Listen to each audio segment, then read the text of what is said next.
প্রতি বছর ভারত একটা খেলা খেলে। আমেরিকা রাশিয়ার যেমন আছে নামি দামি মিসাইল, সৌদি আরবের আছে তেল, ইরানের আছে ড্রোনের খেল, তবে ভারতের ব্রহ্মাস্ত্র পেঁয়াজ। বাংলাদেশকে কাবু করতে প্রতি বছরই পেঁয়াজকে মিসাইল হিসেবে ব্যবহার করে নরেন্দ্র মোদীর দেশ। বাংলাদেশে পেঁয়াজ ঘাটতির খবর পেলেই ঘটি উল্টায় দিল্লি। তারা পেঁয়াজের শুল্ক বসায়, রফতানিতে নিষেধাজ্ঞা দেয়, আরো কত টালবাহানা। তবে বাংলাদেশ এবার পাশার দান উল্টে দিয়েছে। মোদীদের পেঁয়াজের তোয়াক্কা করছে না এবার বাংলাদেশ। দেশের উৎপাদিত পেঁয়াজ যেমন আছে তেমন বিদেশে বিকল্প উৎসেও হাত বাড়িয়েছে ঢাকা।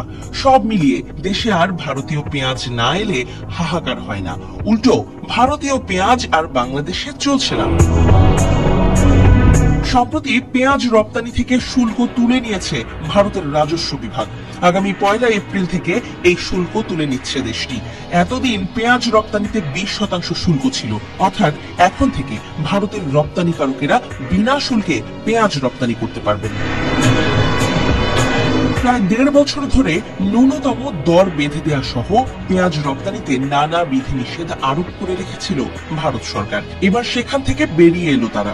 মূলত পেঁয়াজের মজুদ বেড়ে যাওয়ায় এই সিদ্ধান্ত নিয়েছে তারা।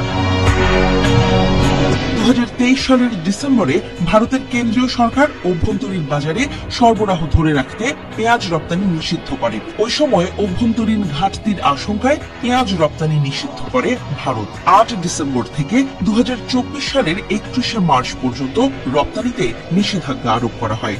সেই নিষেধাজ্ঞা শেষ হওয়ার সপ্তাহখানেক আগেই পেঁয়াজ রপ্তানি অনির্দিষ্টকালের জন্য বন্ধ ঘোষণা করে সরকার। এর মধ্যে বিশ্বজুড়ে পেঁয়াজের দাম বাড়তে থাকে, কিন্তু রপ্তানিতে নিষেধাজ্ঞা থাকায় সে সুবিধা নিতে পারছিলেন না দেশটির কৃষকেরা। এ নিয়ে তখন আন্দোলন শুরু করেন তারা।